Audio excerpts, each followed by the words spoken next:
بر همه خرد و کلان امداد می کردی پدر.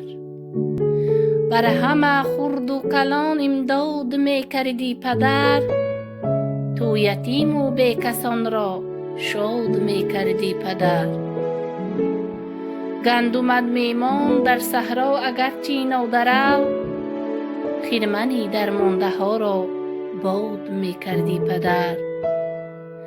در وجود طفلکان خیش با اعمال نیک، شیوه آدمگری بنیاد می کردی پدر.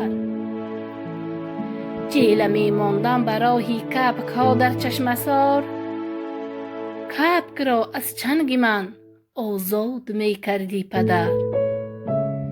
تا علف روید به مال خلق در کوه و دمن، ابرها را از فلک فریاد می کردی پدر. چکمنی تو بوی باران و گیاه و زیره داشت، کازه خود را تو عطر باد می کردی پدر. دفتری مشقی تو بود اوراقی سی تو پشته ها، با عصایت گویا ایجاد می کردی پدر. هیچ کس چون تو سوادی کو پیمان نداشت، سطر هر پیراه ها را از یاد می کردی پدر.